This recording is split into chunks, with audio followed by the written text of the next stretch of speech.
अस्सलाम वालेकुम, आप देख रहे हैं डॉन न्यूज़। मैं मेज़बान अब्दुल गफ्फार पुरान रिप्ले के एक और लेकिन बड़े स्पेशल एपिसोड के साथ। और स्पेशल इसलिए एक तो मैं इस्लामाबाद में मौजूद हूँ और दूसरा आपने देखा कि हालिया अरसे में पाकिस्तान में कॉमनवेल्थ गेम्स के अंदर पाकिस्तान के खिलाड़ियों की बड़ी अच्छी कारकर्दगी, खुसूसन अगर हम बात करें नूर दस्तगीर बट और फिर अरशद नदीम और हमारे रेसलर और फिर इसी तरह शाह हुसैन के जो मेडल्स हैं, एक नई बेदारी आई है कौम में। बात हो रही है ओलंपिक स्पोर्ट्स की, बहुत ज़्यादा डिस्कशन हुआ, बहुत ज़्यादा लाइमलाइट मिली।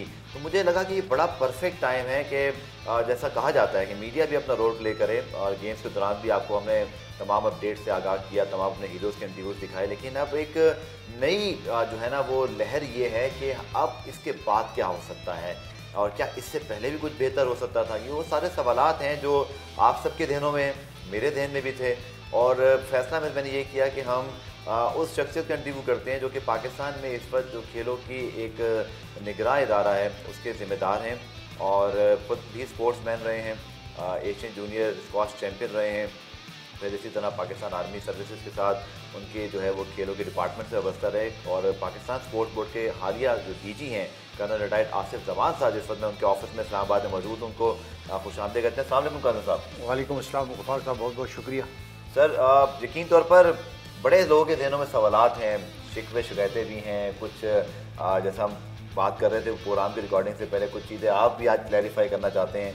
पहले तो सर बताइएगा, ऑब्वियसली जो परफॉर्मेंस रही है पाकिस्तान की कंटेंजेंट की कॉमनवेल्थ गेम्स के अंदर, हमारे गोल्ड मेडल 2 आ गए और उसमें से भी एक जैवलिन थ्रो के अंदर जो कि बहुत ही हमने कभी सोचा नहीं था कि हमें इस इवेंट के अंदर हमें गोल्ड मेडल मिल सकता है। तो आपने जब से चार्ज संभाला है और जो तनकीद वगैरह होती रहती थी, तो कुछ आपने भी सुख का सांस लिया कि कुछ मेडल्स मिले हैं। और सख्त सवाल मैं ज़रा बाद में करूँगा, पहले आपको खुशी कितनी हुई सारा कुछ जो अचीवमेंट हुआ कर्नल साहब? अल्हम्दुलिल्लाह जी, पहले तो बहुत बहुत शुक्रिया।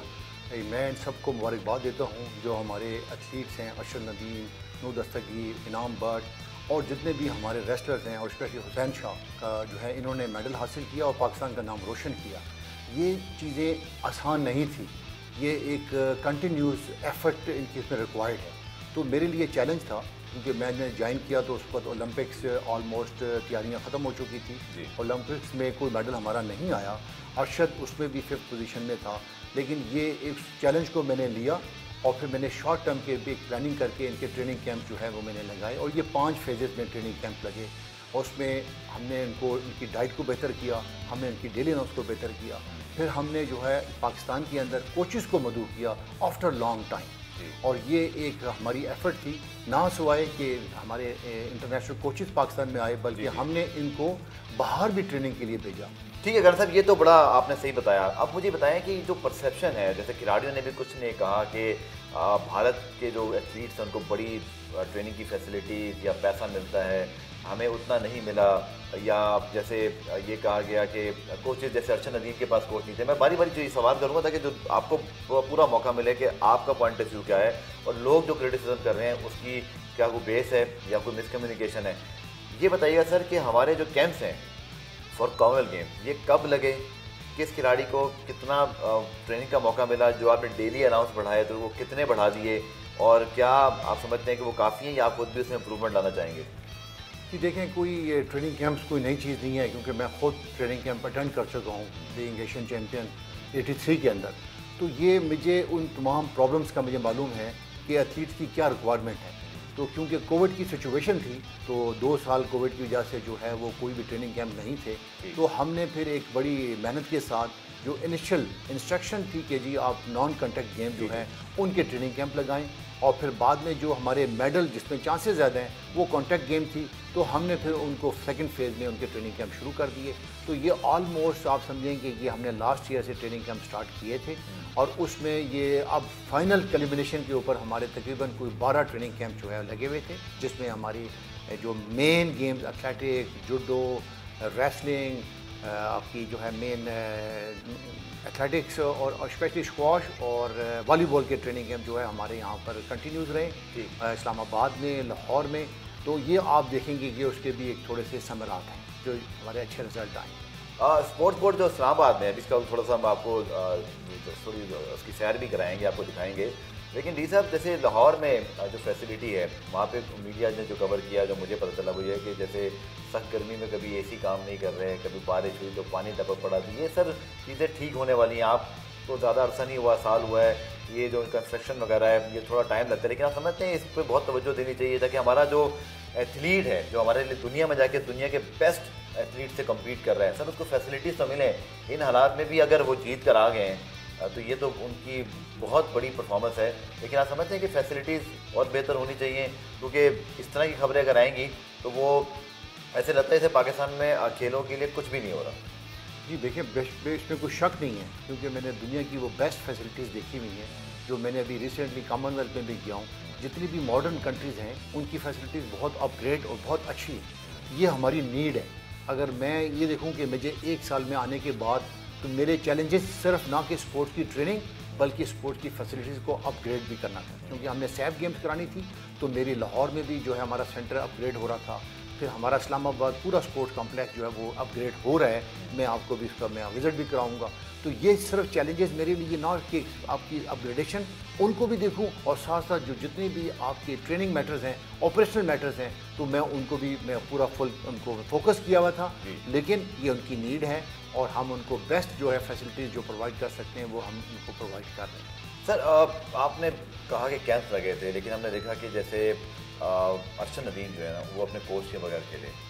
शजर अब्बास जब फाइनल में पहुंचे, अगर उनका भी जिक्र होना चाहिए, हमने मेडलिस्ट का जिक्र किया। शजर ने जिस तरह फाइनल में क्वालिफाई किया 200 मीटर की, वो भी हमारे लिए बड़ा हिस्टोरिक था, क्योंकि दुनिया के नामी गिरामी एथलीट वहाँ दौड़ रहे और हम जो है अब्दुल खालिद साहब को भी आज याद कर रहे थे जब वो दौड़े के उनकी याद ताज़ा हो गई। उन्होंने भी लिखा है मिस माई कोच। सर ये कोचेस जब नहीं जाएंगे खिलाड़ियों के साथ कर्नल साहब, तो वो कैसे परफॉर्म कर पाएंगे? उनको आखिरी लम्हे पे वो जो एक थोड़ा मोटिवेशन मिलनी है, आप तो खुद खिलाड़ी रहे हैं, अकेला खिलाड़ी शायद उतना मोटिवेट नहीं हो पाता। सर कोचेस नहीं थे उनके पास, इसका जिम्मेदार कौन है? जी देखिए, अभी हम इस मौके पे ये जो है ज़िम्मेदार बनाना, हम कोशिश करेंगे कि हम ब्लेम गेम ना करें, लेकिन right man to the right place, यानी कोचेस जो है वो बिल्कुल जेन्युइन कोच टीम के साथ कंपनी करना चाहिए, उसका जेन्युइन कोच उसको जाना चाहिए। ये एक फेडरेशन की रिस्पॉन्सिबिलिटी है। हम फेडरेशन से पूछते हैं कि जी आप हमें बताएं जो कोच जा रहे हैं, तो हम फिर उनका प्रोसेस जो है ओलंपिक कमेटी को भेजते हैं ताकि वो उसका टाइमली एक्रीडेशन कर लें। तो अरशद नदीम के साथ भी यही है कि जो उनका पहले प्रीवियस कोच कोई और था, बाद में जो है हमें फेडरेशन ने कहा कि इनका साउथ अफ्रीकन कोच है जिसके लिए हमने उसको ट्रेनिंग के लिए भेजा था। तो हमारी कोशिश होती है कि हम टाइमली जो है उनको जो पीओ को एक्रेडिटेशन के लिए भेजें, और ये फिर आगे उनकी रिस्पॉन्सिबिलिटी है कि जो जर्मन कोच है वो ज़रूर उसको कंपनी करें। प्रोग्राम में एक ब्रेक शामिल करते हैं। ब्रेक से वापस आकर मज़ीद सवालात हैं जो कि हम पूछेंगे कर्नल रिटायर्ड आसिफ जमान साहब से। हमारे साथ मौजूद रहेंगे। प्रोग्राम में खुशामदीद। पाकिस्तान ओलंपिक एसोसिएशन और पाकिस्तान स्पोर्ट्स बोर्ड, पाकिस्तान की ओलंपिक की जो अब आने वाली जो पार्टिसिपेशन है, तैयारी, इसके हवाले से बहुत सारे सवाल हैं जो कि अब कर्नल साहब से हम करेंगे। अब सर जैसे नीरज चोपड़ा की हम बात करते हैं, इस बार अरशद नदीम ने भी उनसे बढ़ के कारकर्दगी दिखा दी, 90 मीटर के बैरियर को भी क्रॉस किया, पहले एशियन बने। लेकिन आप समझते हैं कि जितनी फैसिलिटीज़ के साथ साथ फॉरेन ट्रेनिंग कैंप्स या जो पार्टिसिपेशन है गेम्स की, जिस तरह उनके फॉरेन एथलीट इंडियन एथलीट्स को मिलती है, अरशद नदीम मेरे ख्याल में साउथ अफ्रीका गए थे ट्रेनिंग के लिए, क्या कोई बाकी पाकिस्तानी खिलाड़ी को ये मौका क्यों नहीं मिल सका कि वो इंटरनेशनल कंपटीशन में या थोड़ा ट्रेनिंग कैंप में जाके शिरकत करता? और आप भी ये बताएं इसके पीछे क्या कोई फाइनेंशियल रीजन है? स्पोर्ट्स बोर्ड का बजट क्या इस बात की इजाज़त देता है? आपके पास रिसोर्सेज हैं? जी बिल्कुल, देखें जो हमारा काम है वो हमारा काम है एलीट पूल को लुक आफ्टर करना। तो हमारे पास जो भी ट्रेनिंग कैंप्स लगे हैं, 10 से 12 ट्रेनिंग कैंप्स, वो सारे एलीट पूल के थे। ठीक है। और उसके अंदर बाज़ फेडरेशन जो है हमें बहुत बड़े नंबर भेजती है, लेकिन गवर्नमेंट ज़रूरी नहीं है कि वो सबको लुक आफ्टर करे, लेकिन जो आपके मेन प्लेयर्स हैं, जो एलीट पूल हैं, उनको डेफिनेटली कर साहब हम सबको लुक आफ्टर क्यों नहीं कर सकते? इसकी वजह क्या है? क्या हमें हमारे पास रिसोर्सेज नहीं है, बजट का मसला है, क्या मसला है इसके लिए? जी देखिए, बाहर जाने का जो हम बात कर रहे हैं वो डेफिनेटली उनको सपोर्ट करती है गवर्नमेंट। पाकिस्तान के अंदर मैंने जो ट्रेनिंग कैंप लगाए हैं, बड़े ट्रेनिंग कैंप जिसके अंदर 60 बंदे भी हैं, जिसके अंदर 70 बंदे भी हैं मुख्तलिफ गेम्स के।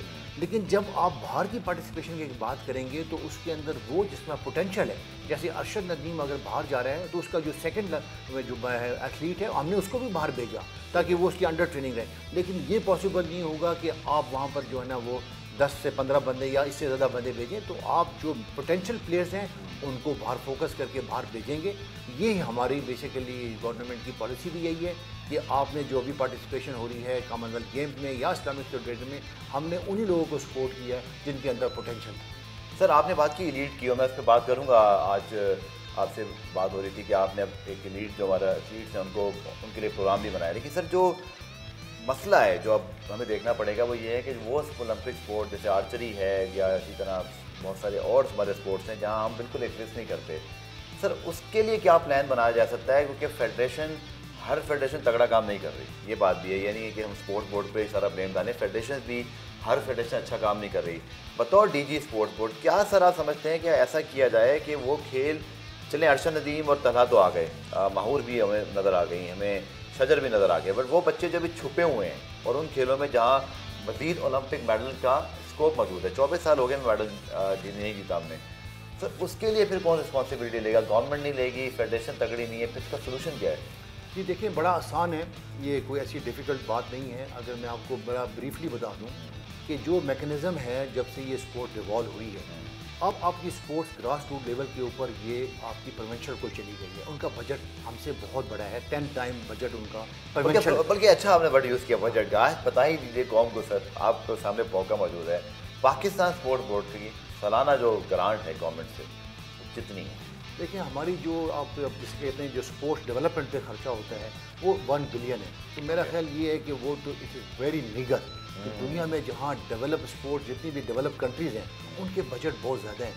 इवन कॉमनवेल्थ गेम्स के अंदर मैंने टोटल 1 बिलियन आपको पाकिस्तानी रुपीस पूरे साल का पूरे पाकिस्तान का स्पोर्ट्स को लुक आफ्टर करने का मिलता है। 1 बिलियन है, 1 बिलियन में भी जो है वो 60% जो है वो स्पोर्ट्स डेवलपमेंट पे खर्च होता है और 40 जो है वो आपकी यूटिलिटी और जो आपकी पेंशन और जो स्पोर्ट्स के अंदर ये उस पर खर्च होता है। तो आप ये देखें कि कितने employees sir Pakistan sports board के पाकिस्तान में टोटल अंदाजन? देखिए, स्पोर्ट्स बोर्ड के अंदर राइट नाउ तो हमारे पास बहुत 450 जो है फिगर है, लेकिन जो पिछले हम 1 साल में जो लोग रिटायर हो गए, हमने नई जो है इनरोलमेंट नहीं की है। रीज़न यही है ये आपके आने से पहले की एम्प्लॉयमेंट ये पहले थे 450 लोग सिर्फ इस स्पोर्ट्स कॉम्प्लेक्स में, नहीं पूरे पाकिस्तान में और 40% 1 बिलियन का उनके ऊपर लग जाता है। सिर्फ उनके ऊपर नहीं बल्कि उनकी आप समझें कि जो आपकी यूटिलिटी है, जो आपकी उनके जो बाकी उनकी जो पे पेंशन, खिलाड़ियों के सर कितने पैसे बचे? खिलाड़ियों पे जो 60% जो है वो कितने बचे रुपए के अंदर? वो 60-40 आप देखें, 60 स्पोर्ट डेवलपमेंट पे खर्च होते हैं और 40 जो है वो 60 करोड़ बच गए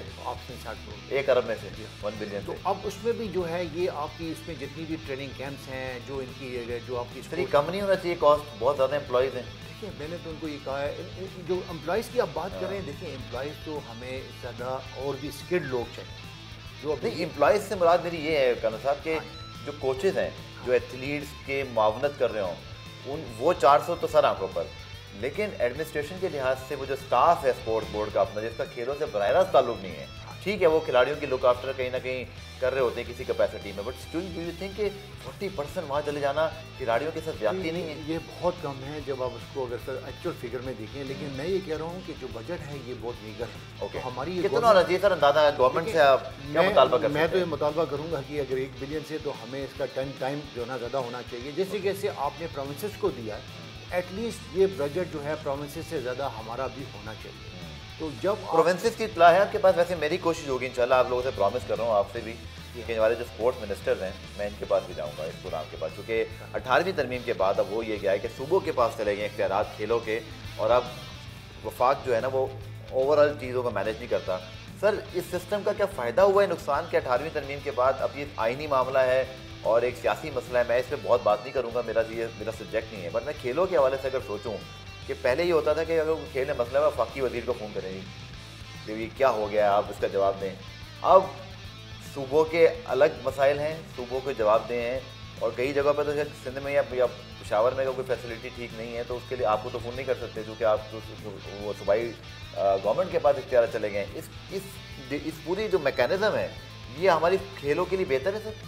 देखिए जी, खेल के लिए बेहतर है नहीं, ये तो मैं आपको अभी राइटली मैं सिर्फ ये सजेस्ट कर सकता हूँ कि अगर एक फ़ैसला हो चुका है और फंड अगर प्रोमिसेस को चला गया है तो प्रोमिसेस को चाहिए है कि ग्रास रूट के ऊपर जहाँ स्कूल और कॉलेज है, यूनिवर्सिटीज़ हैं, क्योंकि आपकी नर्सरी यहीं पर है, ये प्रोमिसेस इनके ऊपर एक्सपेंडिचर करें और यहाँ से इनके ऊपर एक ऐसा अनथक मेहनत करने के बाद यहाँ से टैलेंट निकालें। प्रोग्राम में एक ब्रेक शामिल करते हैं। ब्रेक से वापस आकर मजीद सवालात हैं जो कि हम पूछेंगे कर्नल रिटायर्ड आसिफ जमान साहब से। हमारे साथ मौजूद रहेंगे। प्रोग्राम में खुशामदीद। पाकिस्तान ओलंपिक एसोसिएशन और पाकिस्तान स्पोर्ट्स बोर्ड, पाकिस्तान की ओलंपिक की जो अब आने वाली जो पार्टिसिपेशन है, तैयारी, इसके हवाले से बहुत सारे सवाल हैं जो कि अब कर्नल साहब से हम करेंगे। सर जी, अब ये IPC मिनिस्ट्री है जो कि आपकी इंटर प्रोविंशियल जो कोऑर्डिनेशन है वो सारी कर रही होती है। एक आपका पाकिस्तान स्पोर्ट्स बोर्ड है, एक पाकिस्तान ओलंपिक एसोसिएशन है, और फिर आपके सूबाई जो है ना तमाम हुकूमतें आ गई। कोऑर्डिनेशन क्या है नज़र नहीं आती है, क्योंकि ऑब्वियसली शायद पाकिस्तान स्पोर्ट्स बोर्ड और PO तो एक दूसरे के बगैर चल नहीं सकते। अभी मैं ये भी सवाल करूँगा, यहाँ भी लड़ाइयाँ और कुछ सर्दिंग चलती रहती है, लेकिन सर आप समझते हैं कि ये जो 4 स्टेक होल्डर्स हैं, इनकी कभी कोई अच्छी कोऑर्डिनेशन हुई है? कभी आपको रिस्पॉन्स मिला, आपने कोशिश की कि सबको साथ बिठाया जाए? अब माजरत के साथ मुझे याद है राय तैमूर साहब जो पंजाब के गवर्नमेंट के हैं, उन्होंने एक ज़माने में अच्छा काम किया, और मुझे सॉरी सिंध में मुझे कुछ चीज़ दिखाई नहीं देती, मुझे बलोचिस्तान में कोई चीज़ दिखाई नहीं देती। पेशावर में एक ज़माने में गेम्स वगैरह हुए, कुछ वहाँ पे स्पार्क है, वहाँ पे एक्टिविटीज़ होती रहती हैं, पर सर सूबे तो अपना रोल प्ले नहीं कर रहे। मैं अगर देखता हूँ तो मुझे कम से कम मेरे नॉलेज में नहीं है कि कोई टैलेंट हंट करता है, कोई खेलों का पैसा सही लगाता है, तो फिर वो पैसा ज़ाया नहीं हो रहा। ये देखें, अभी हम सुबह को इतना रिस्पॉन्सिबल, मैं ये बात मैं आपसे बड़ा क्लियर करना चाहूँगा कि ज़िम्मेदारी तो है प्रोविंसेस के अंदर बहुत ज़्यादा, लेकिन जब से मैं आया हूँ तो मैंने तमाम स्टेक होल्डर्स को साथ लेके चला। ठीक है। मैं ओलंपिक्स एसोसिएशन के जो हैं उनके प्रेसिडेंट और या उनके सेक्रेटरी जनरल को हम कंटिन्यू हमारी मीटिंग्स होती हैं, कभी लाहौर में, कभी मैंने अभी बल्कि जितनी भी प्रोफेशनल्स हुई हैं उन सबको मैंने ऑन बोर्ड किया, और जितनी भी फेडरेशंस हैं स्पेशली उनको बहुत क्लोज किया। ठीक है। अब उनको मैंने अपना जो है बेसिकली एक प्लान दे दिया है, और उस प्लान के मुताबिक ये मेरी उनसे सबको रिक्वेस्ट भी है तमाम फेडरेशंस को कि जी वो खुद वाइब्रेंट हो जाएं और वो तमाम फेडरेशन लीग सिस्टम पे चले जाएं, ताकि इसके ऊपर जितनी भी हमारा टैलेंट हंट है वो फ्लरिश हो।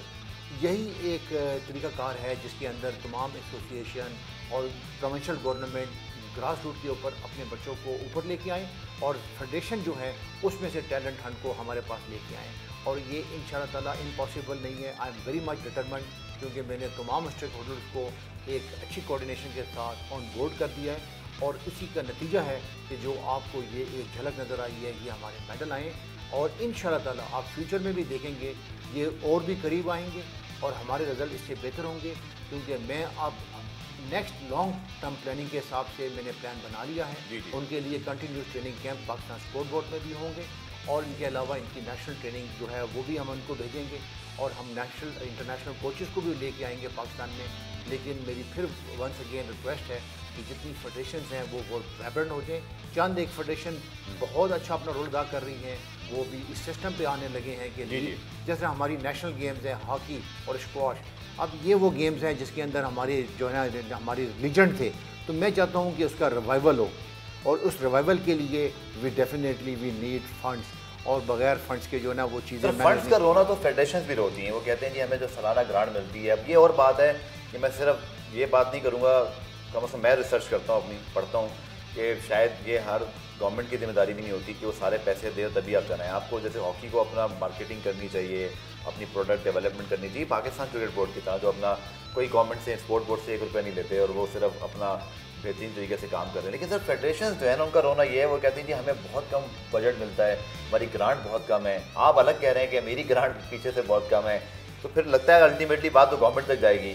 फेडरेशन के मुताबिक पहले सर जो ग्रांट्स उनको मिल रही है, किसी को 15 लाख 20 लाख परफॉर्मेंस बेस होती है, कभी इंटरनेशनल पार्टिसिपेशन होती है तो रिइंबर्समेंट भी होती है, या स्पेशली आप लोग उसको ट्रैवल अकोमोडेशन कर देते हैं। बट उनकी मुतालबात भी तो सर ठीक है ना, कैपेसिटी बिल्डिंग उनमें भी नहीं है चंद एक के अलावा, और फिर आखिर में बेचारा एथलीट सफ़र करता है कि उसको ना फैसिलिटी फेडरेशन दे पाती है ना उसको ट्रैवल करा पाती है। इसका हल क्या है? ये देखें, पहली बात है जितनी भी फेडरेशन हैं 42 फेडरेशन हैं, डेफिनेटली तमाम फेडरेशन को आप इतना फीड नहीं कर सकते, लेकिन अगर आपने प्रायोरिटाइज़ कर ली है, जो कि हमने प्रायोरिटाइज़ कर ली है, अब डेफिनेटली मैंने उनकी कैटेगरी बना दी है, कैटेगरी A और B और C। अगर हमारी वो गेम जिनकी पार्टिसिपेशन हमें श्योर है कि इस पर पोटेंशियल है, तो उस पर ज़्यादा एक्सपेंडिचर जो है मैं कर भी रहा हूँ और फ्यूचर में भी करेंगे। लेकिन अब ये नहीं हो सकता कि ऐसी गेम्स को फोकस करें जिसमें हमारे मेडल पोटेंशियल नहीं है, तो हम फोकस करेंगे। नहीं कर साहब, आपका पॉइंट समझ गया। अगर आपके पास फॉर एग्जांपल 1 करोड़ है और आपने मेडल पोटेंशियल को भी उसी तरह देखा और जिसने सिर्फ जाके खेलना है उसको दिया, तो फिर तो आप बैलेंस नहीं कर पाएंगे। लेकिन फिर सर नया टैलेंट, जैसे आर्चरी की मैं बात करूँ, बहुत सारे ओलंपिक स्पोर्ट हैं जो पाकिस्तान में या तो खेले नहीं जाते या बस चंद लोग खेलते हैं, उसके लिए सर क्या करें? आप तो खुद खिलाड़ी रहे हैं, उसका टैलेंट हंट फेडरेशन को आपको टास्क देते हैं या आप समझते हैं कि उनको आप इस बारे में बताएं या वो आपके साथ कम्युनिकेशन करें? प्रॉब्लम है कि हम लोग ओलंपिक स्पोर्ट में बहुत ज़्यादा है नहीं, भारत शूटिंग में बहुत आगे चला गया।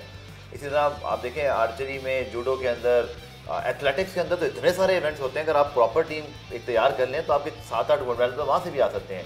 वो ये जो वैक्यूम है, ये जो आपका अवॉइड है, ये कैसे फिल होगा सर?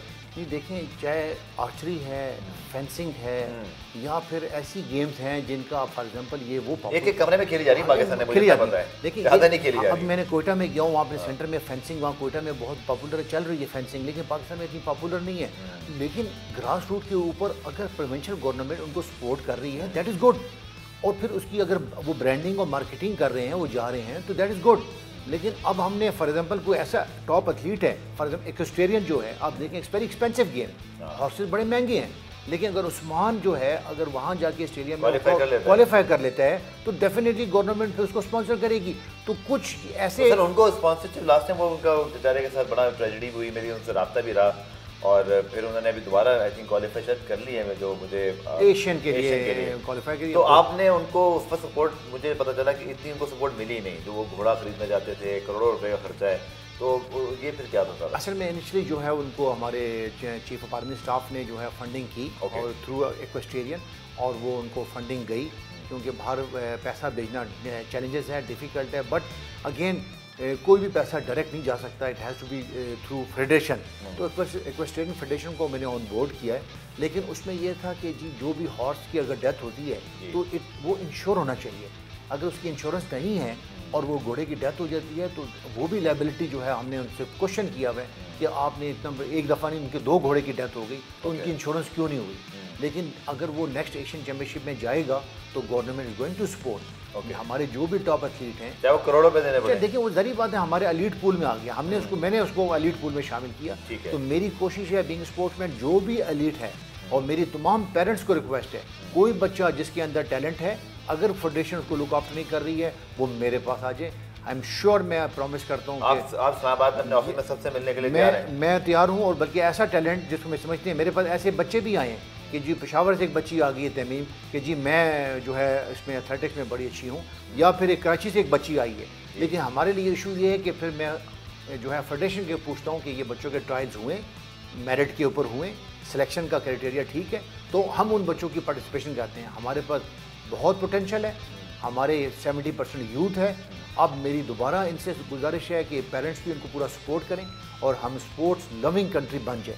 और यहाँ आप देखेंगे कि ये मैंने खुद डिक्लेयर किया हुआ है कि ये ईयर ऑफ द स्पोर्ट्स है, 75 ईयर्स हम स्पोर्ट्स की इस सेलिब्रेशन के लिए, ये हमारे लिए स्टार्ट है। हमने अच्छे मेडल लेके आ गए हैं और आगे भी इंशाल्लाह ताला जो हमारी पार्टिसिपेशन है वो इससे बेहतर होगी। सर पाकिस्तान ओलंपिक एसोसिएशन और आप PSB का जो है ना, वो कुछ हमने देखा कि स्पेशली ओलंपिक में बड़ा एक तनाज़ा चला, फिर ब्लेम गेम भी हुआ, प्रेस कॉन्फ्रेंसेज भी हुई, कुछ प्रेस रिलीज भी आई।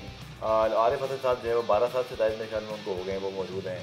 सो आपके पहले आपका क्या ख्याल है, POA अपना काम ठीक कर रही है? और फिर ये डिफरेंसेस और ये जो है आ जाते हैं, ये क्या खेलों के लिए यकीन तौर पर अच्छा नहीं है? कोऑर्डिनेशन का मसला है, ट्रस्ट लेवल का मसला है, प्रॉब्लम क्या है? देखिए, एक तो ये है कि दुनिया के अंदर जहाँ भी स्पोर्ट्स होगी अच्छी, उसके लिए ज़रूर कोई ना कोई जो सिस्टम के साथ उसको रेगुलेट करेगा। अगर आप स्पोर्ट बोर्ड की बात करते हैं तो वो अब उसको चाहिए कि वो अपना एज ए रेगुलेटर रोल अदा करें, जो मैं 1 साल से कोशिश कर रहा हूँ। अब उसमें आप रह गया कि कौन क्या रोल अदा कर रहे हैं, तो ये आपकी सारी चीज़ें परफॉर्मेंस के साथ हैं। तो अगर मैं आया हूँ 1 साल के अंदर और आप सिस्टम के अंदर देखेंगे क्या Pakistan sport board training camp लगा रहा है, क्या आपको फॉरेन कोचेस प्रोवाइड कर रहा है, क्या वो उनके लिए फैसिलिटेटर है, तो वो बताने की ज़रूरत नहीं है, वो खुद इट स्पीक्स। प्रोग्राम एक ब्रेक शामिल करते हैं, ब्रेक से वापस आकर मज़ीद सवाल हैं जो कि हम पूछेंगे कर्नल रिटायर्ड आसिफ जमान साहब से, हमारे साथ मौजूद है।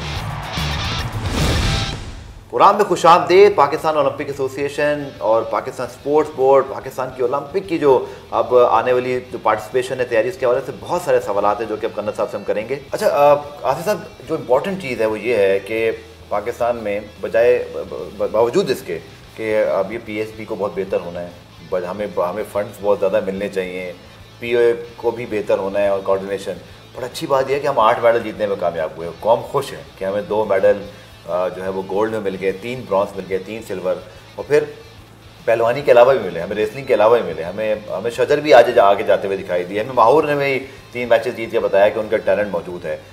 पीएसबी की सर ज़्यादा जिम्मेदारी नहीं बढ़ गई कि अब इन एथलीट्स का ओलंपिक्स के लिए बहुत ख्याल रखा जाए, इनके लिए आप कुछ फ़ाइट करें गवर्नमेंट से कि भाई इनके लिए और बजट्स अप्रूव हों, इन तमाम प्लेयर्स को, रेसलर्स को और तमाम हमारे जो एथलीट्स हैं इनको कम से कम 2 से 3 साल में इवेंट इंटरनेशनल पार्टिसिपेशन के मिल जाएँ। आप इसके लिए क्या करेंगे? जी, मैंने तो वैसे भी ये प्रॉमिस भी किया और मैंने अनाउंस भी कर दिया इनके आने के बाद इनको जो भी एक पॉलिसी के तहत कैश अवार्ड जो कि हमारे ये हक में है, क्योंकि बगैर इंसेंटिव के कुछ नहीं होता, इंसेंटिव मिलना चाहिए।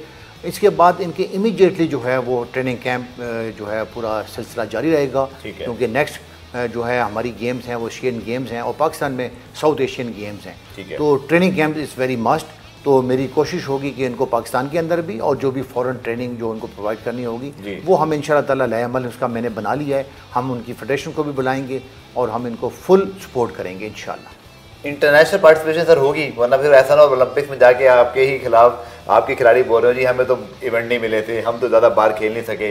ये मेक श्योर कर रहे हैं आप, ये वादा कर रहे हैं कौन से आज कि उनको बाहर भेजेंगे, ये शजर अब्बास हों, माहूर हों, अरशद नदीम, इसी तरह नूह दस्तगीर भट्ट, इनायतुल्लाह, अनवर जमान और कबीर मेरे दिन से कोई नाम नहीं कर रहा है, इन सबको सर आप बाहर भेजेंगे, ये खेलेंगे बाहर अब? जी देखें, बिल्कुल मैं ये तो इसमें कोई दो राय नहीं है, बिल्कुल ऐसा ही है। लेकिन आपको मैंने कहा गेम्स को हमने प्रायोरिटाइज कर लिया है, गेम्स को हमने फोकस कर लिया। ये सब आपके लीड पैनल में जब भी गए, देखें जो जितने गए हैं लीड पूल में उनमें आपके पास ये चीज़ कोई छुपी ढकी नहीं है। आप फॉर एग्जांपल 42 स्पोर्ट्स फेडरेशन हैं, आप कभी भी ऐसा नहीं कर सकेंगे कि यहाँ तो आए दिन मुख्तलिफ इवेंट चल रहे हैं, अब वो सारे इवेंट्स को बाहर इंटरनेशनली सपोर्ट करना चैलेंजिंग। तो बात ये कि हमने फेडरेशन को सर हम ऐसा क्यों नहीं कहते कहते कलामी के जो हमारा 2024 है पेरिस का ओलंपिक्स जो आ रहे हैं उसमें हमारे पास कम से कम अब हमें कॉमनवेल्थ गेम्स में देखकर ये अंदाज़ा हो गया कि हमारे वो पोटेंशियल मेडलिस्ट कौन है। सर हम उनको तो पूरा बैक कर सकते हैं ना। कौम चाहती है कि वो जो 24 साल से हम बल्कि ज़्यादा अरसा हो गया मेडल ओलंपिक में नहीं जीत सके, कोई हमें एक मेडल जितवा दे। और तो नूह दस्तगीर भट्ट ने और अरशद ने तो खास तौर पर साबित कर दिया, वो सारे आपको पता है वर्ल्ड मेडलिस्ट उसमें और वर्ल्ड चैंपियंस मौजूद थे उस जेवलिन थ्रो के मुकाबले में। तो सर इनको तो आपने पूरा सपोर्ट करना है ना, ऐसा ना हो कि हम फिर 2 साल बाद यहाँ शो कर रहे हो कि जी उनको तो ज़्यादा पार्टिसिपेशन नहीं मिली। तो सर फिर मैं आपसे वादा लेना चाह रहा हूँ कौम के सामने कि अरशद नदीम, नूह दस्तगीर भट्ट सर ये साल में 2-3 मरतबा बाहर जा सकेंगे इंशाल्लाह, इससे ज़्यादा जा सकेंगे। लेकिन देखें ये स्पोर्ट्स बोर्ड भिजवाएगा, फेडरेशन नहीं, फेडरेशन आप गवर्नमेंट है, गवर्नमेंट स्पोर्ट बोर्ड भेजेगा इंशाल्लाह। आप ये देखें कि जो इंटरनेशनल आप ये ओलंपिक की जब बात कर रहे हैं तो ये क्वालिफिकेशन राउंड्स आगे आएंगे, ठीक है, और ये मेरिट के ऊपर होगा। इसका मतलब ये कि प्लेयर्स को भी बड़ी मेहनत करनी होगी और ये फिर अपना जज्बा दिखाना होगा। मैंने आपको कहा कि ज़रूरी नहीं गेम्स सारी ओवरऑल पैसे पे होती है। पहले भी अगर देखा जाए मैं एशियन चैंपियन था जब मैं 83 में भी जीत के आया हूँ, मुझे भी उस वक्त शाबाश मिली थी, मुझे तो उस वक्त एक पैसा भी नहीं मिला। तो ये तो अब वक्त बदल गया है, सिनेरियो बदल गया है, अब तो आपको इंसेंटिव है, कैश अवार्ड है और फैसिलिटीज बहुत बेहतर हो गई। सर अभी आपने बहुत ठीक बात की, उस जमाने में जहांगीर जामशेद साहब ने भी हमारे लेजेंड्स हैं बहुत जीता। कमर जमान आपके बड़े भाई बताना मैं भूल गया कि उनके छोटे भाई हैं, तो वो भी बहुत जीते। लेकिन सर आप समझते हैं कि ठीक है 50 लाख रुपए आपके गोल्ड के, आई थिंक सिल्वर और ब्रॉन्ज के कितने हैं? जी हर मेगा इवेंट्स के डिफरेंट हैं। तो कॉमनवेल्थ में जो है वो 5 मिलियन है गोल्ड और सिल्वर 2 मिलियन जो है वो सिल्वर और 1 मिलियन जो है वो ब्रॉन्ज। आप भी समझते कम से कम जो ब्रॉन्ज और सिल्वर वाले हैं थोड़ा सा पैसा बढ़ जाए, इतनी महंगाई का दौर है, खिलाड़ी पूरी जिंदगी मेहनत करके एक मेडल जीतता है, 10 लाख कम नहीं है सर? ये भी मैंने कहा है कि जी अपनी जो हमारी नो स्पोर्ट पॉलिसी है उसके अंदर जो हमने ओलंपिक में ज़्यादा है मुझे पता है, ओलंपिक में जो है वो 10 मिलियन है, 1 करोड़ है। तो लेकिन इसमें ये है कि ये पॉलिसी 2007 की बनी हुई है, गवर्नमेंट ने नोटिफिकेशन किया हुआ है, तो ये पुरानी है। तो हम चाहते हैं कि जो हमारी पॉलिसी जो नई आ रही है उसका इसका हिस्सा हो, इसको भी रिवाइज होना चाहिए। सर स्पोर्ट पॉलिसी का आपने जिक्र किया, पता नहीं कहाँ है वो स्पोर्ट पॉलिसी, कब बनेगी? फिर एक गवर्नमेंट चेंज हो गई हमारी कुछ अर्से पहले, तो वो सारी बातें हमारे तो पुराने वज़ीर-ए-आज़म जो हैं साबिक जो वज़ीर-ए-आज़म इमरान खान वो तो स्पोर्ट्स लेजेंड थे। तो कर्नल साहब ये स्पोर्ट पॉलिसी कहाँ है, उसमें क्या क्या है, हम कब उसको देख सकेंगे? और वो उस अगर आपके पास उसकी तफसीलात हैं तो आज कौम को बताएं कि स्पोर्ट पॉलिसी में कोई इनकलाब आ सकेगा पाकिस्तान स्पोर्ट्स में, उस स्पोर्ट पॉलिसी में है क्या और अब तक वो क्यों अनाउंस नहीं हो रही? देखिए स्पोर्ट्स में इनकलाब तो जो है वो मैं ये बात करूँगा ज़रूरी नहीं है। Sport policy is a guidelines, दुनिया में जितनी पॉलिसी होती हैं वो गाइडलाइंस होती हैं, ठीक है। स्पोर्ट्स में जो इनकलाब आता है वो आता है जज़्बे से, और जज्बा जो जज्बे के पीछे कोई पैसा कोई ना फाइनेंशियल सपोर्ट भी तो चाहिए। जी देखें, उसमें मैंने ये कहा है कि जी 70% हमारी यूथ है। अब ये पेरेंट्स का काम है कि बच्चों को प्रमोट करके ग्राउंड्स में लेके आएँ, और हमारे पास यूथ भी है, हमारे पास विल भी है, इनको डायरेक्शन चाहिए। अब इनकी इसकी मैनेजमेंट के लिए ऐसे right man to the right place पे बंदे होने चाहिए, ना कि स्पोर्ट बोर्ड जहाँ पे मैं एक स्पोर्ट की मैनेजमेंट में मैं इनके साथ काम कर रहा हूँ।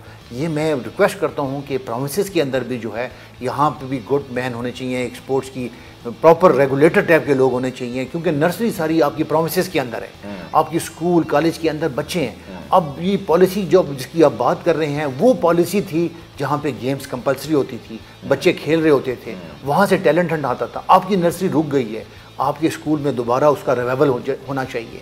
ये प्रोविंशियल गवर्नमेंट उनको वाइब्रेंट होना चाहिए, उनको एक्टिव होना चाहिए। एसोसिएशन जो कि बैठी हुई है आपकी प्रोविंसेस के अंदर, इनको काम अपना रोल अदा करना चाहिए, और वहाँ से फेडरेशन जितना भी आपका टैलेंट हंट है उनको लेके आए। बहुत शुक्रिया colonel retired Asif Zaman, DG sports board, आपके सर वक्त का।